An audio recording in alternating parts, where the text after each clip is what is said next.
បាទសួស្តីបងប្អូននេះគឺជាឡាអាងភ្នំកំពង់ត្រាចបាទដែលយើងមើលទៅដែលជាភ្នំមួយដែលមានរូងស្អាតមែនតែននិយាយទៅសម្រាប់ខ្ញុំជាអ្នកទេសចរម្នាក់ខ្ញុំដើរច្រើនខេត្តច្រើនភ្នំអីដែលមានរូងអញ្ចឹងគឺ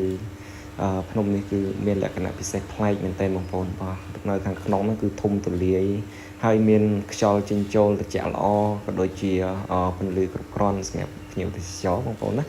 ជាពិសេសគឺមានថ្មដុសថ្មអីស្អាតមែនតើមកភ្នំនេះគឺមានលក្ខណៈពិសេសប្លែកខុសពីភ្នំតាមខេត្តនៃស្រុកដទៃអញ្ចឹងនេះគឺជាផ្លូវចូលបងប្អូនបាទផ្លូវចូលហើយយើងមើលតែផ្លូវចូលពីដើមបាទចូលទៅដល់ក្នុងទៅគឺធំមែនតើបងប្អូនណាអញ្ចឹងខ្ញុំរៀបរាប់ប៉ុណ្ណឹងបងប្អូនអាចចាំតាមដានវីដេអូជាមួយខ្ញុំថាតើខាងក្នុងភ្នំកំពង់ត្នោចនេះយើងមើលទៅឃើញស្អាតយ៉ាងម៉េចហើយភ្នំនេះមិនមែនស្អាតតែពីខាងក្នុងទេបងប្អូនខាងក្រៅទៅដល់ខាងក្រៅគឺយើងមើលទៅគឺលក្ខណៈជាថ្មដុសស្អាតមែនតើណាបាទហើយនេះខាងក្នុងបងប្អូនទស្សនវិជ្ជាផ្លូវចូលដំបងបាទយើងមើលទៅឃើញថ្មលក្ខណៈជាមិនដឹងមកប្រហែលពាន់ឆ្នាំហើយទេបងប្អូនបាទដុសមកហើយសំខាន់ធំស្អាតមែនតើបងប្អូនបាទហើយចាំស្ដាប់សំឡេងផ្ទាល់ទៅបងប្អូនអរគុណច្រើនអត់អីបើថាស្អាតទេលុយយ៉ាងម៉េច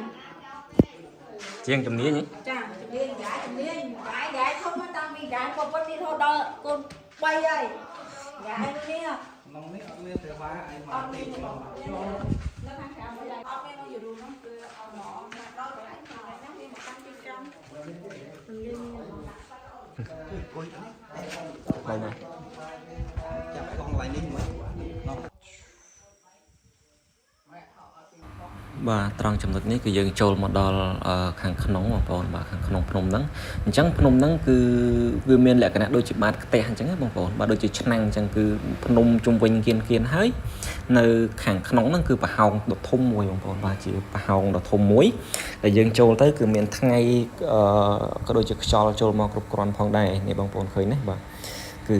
លក្ខណៈអញ្ចឹងលក្ខណៈជាថ្មដុសតែម្ដងហើយនៅខាងក្នុងហ្នឹងគឺដីរាបស្មើបងប្អូនបាទមិនមែនជាថ្មណានៅខាងក្នុងហ្នឹងអាខាងក្រោមដីរាបស្មើហ្នឹងគឺដីតែម្ដងបងប្អូនហើយជាដីលក្ខណៈពណ៌ស្វាយបាទតាមកាយដែលគាត់ប្រាប់ណាបាទថាដីហ្នឹងគឺដីពណ៌ស្វាយដូចខ្ញុំថតស៊ូមឲ្យមើលអញ្ចឹងបាទហើយជាដីរាបស្មើអញ្ចឹងទៅបងប្អូនហើយយើងមើលជុំវិញទៅបាទកន្លែងណាក៏កន្លែងណាស្អាតកន្លែងណាក៏យើងមើលទៅឃើញសិតតែជាថ្មបាទថ្មជុំវិញស្អាតតែម្ដងហើយយើងចូលមកប៉ុណ្ណឹងហើយមិនតន់អស់ទេបងប្អូនបាទបងប្អូនឃើញនិយាយទៅភ្នំនេះខ្ញុំហ៊ាននិយាយថាវាស្អាតប្លែកសម្រាប់ប្រទេសខ្មែរយើងភ្នំជាច្រើនដែលខ្ញុំធ្លាប់ចូលតាមរូងតាមអីហ្នឹងក៏មិនងាយមានភ្នំណាស្អាតអញ្ចឹងដែរឥឡូវយើងចូលមកដល់ខាងក្នុងបងប្អូនឃើញទេបាទថ្មវាលក្ខណៈធម្មជាតិទេបងប្អូនបាទធម្មជាតិមកស្អាតតែម្ដងបងប្អូនអាចតាមដានទស្សនាជាមួយខ្ញុំបន្តទៀតបងប្អូនអរគុណ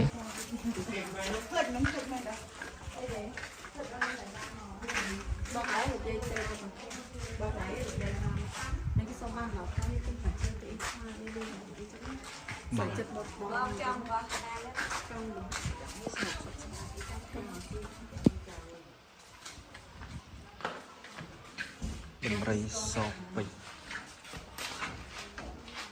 អាហ្នឹងគេហៅគេស្ករគោះទៅលឺដូចជាងនេះហ៎ចាស្គាល់អានេះបីលឺដល់ឡើយខាងក្រៅអានេះស្គាល់ហេបងឡើយនេះសម្គាល់ទឹកនេះសម្គាល់ទឹកនេះយើងមើលដឹងថាខែណាថាទឹកជន់លិចអីចឹងបងណាដើមឆ្នាំកណ្ដាលឆ្នាំឬចុងឆ្នាំគឺដឹងទាំងអស់មើលមិនដឹងហ្នឹងមើលដឹងបើថាខែផ្សារចឹងខាងបងថាលិចជន់លិចណាកណ្ដាលឆ្នាំលិចតាមនេះអានេះអត់លិចខាងលើក៏អត់លិចដែរដើមឆ្នាំលិចតាមលើអាក្រមនេះអត់លិចហូរហៀមយ៉ាងក្តៅក៏អត់លើហ្នឹងអាក្រមហ្នឹងក៏អត់លិចដែរបាទហូរហៀតាមលើ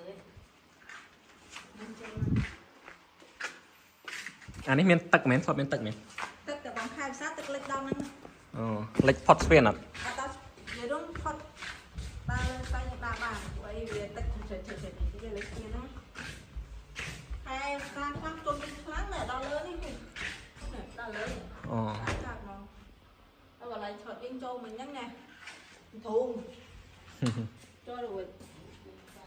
បើនេះសម្រាប់នេះតម្លៃសលើខ្លួនគាត់ទៅផ្លេចទឹកមួយជិះឃើញ ភ្លេចមកនិយាយទៅមកគាត់អត់ភ្លេចទាំងអស់ភ្លេចទាំងអស់មក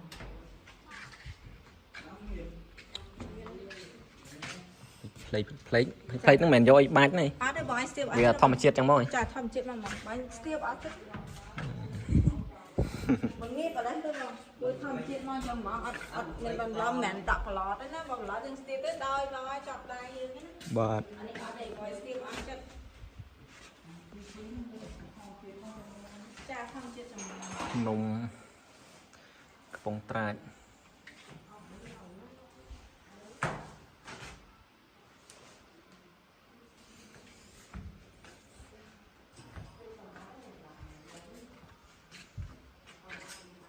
ស្ពាននេះធ្វើយូរនៅ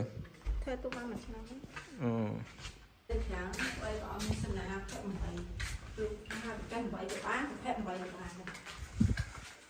ខ្ញុំហាត់ផែបាត់ទៅហាត់ទៅប៉ុន្តែនេះថាអត់ណាគ្រូអត់ណាយកតាមសន្តានទៅដល់នេ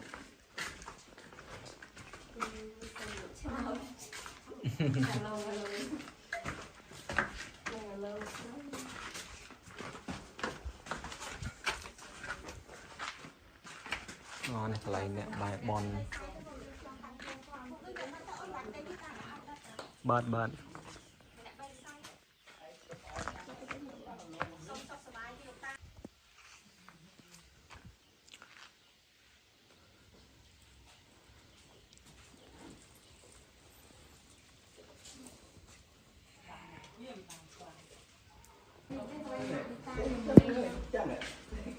ចេះដោះ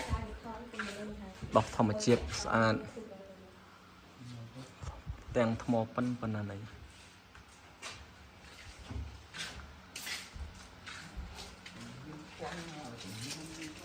ដាក់អោមែនតើហ្នឹង អ្នកញ៉ាំនេះពីរបើឯងមកខែចូលឆ្នាំបើបងមិនមើលតែជឿក្បាលខ្ញុំកោ តាមមក ហើយមកថ្ងៃធម្មតាអីបងអែមកុំសាប់ទៅពុំមកចង់មកសងតែទឹក ជិះ មកមកចេះ មើលតើ ទាំងសុកបែគាត់នេះគាត់ពេញឈឺក្បាលហើយមក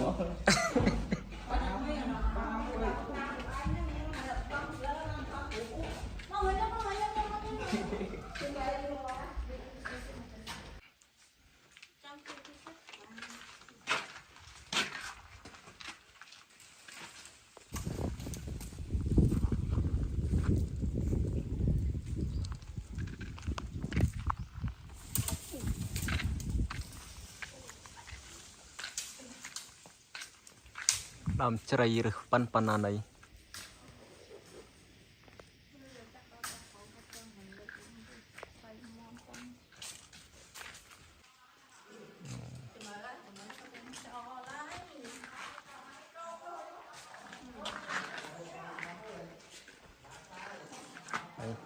ទឹកនេះរីងអត់ អត់ទេបងជួយតាមសួរសិន អឺ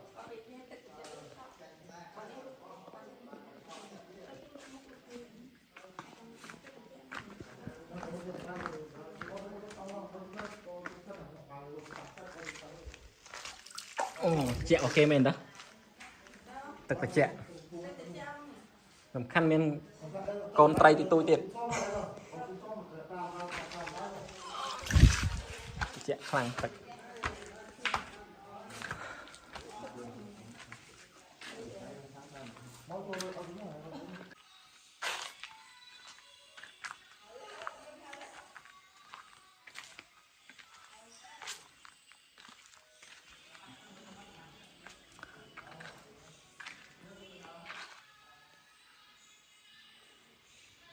ពឹងហ្មងចេញមក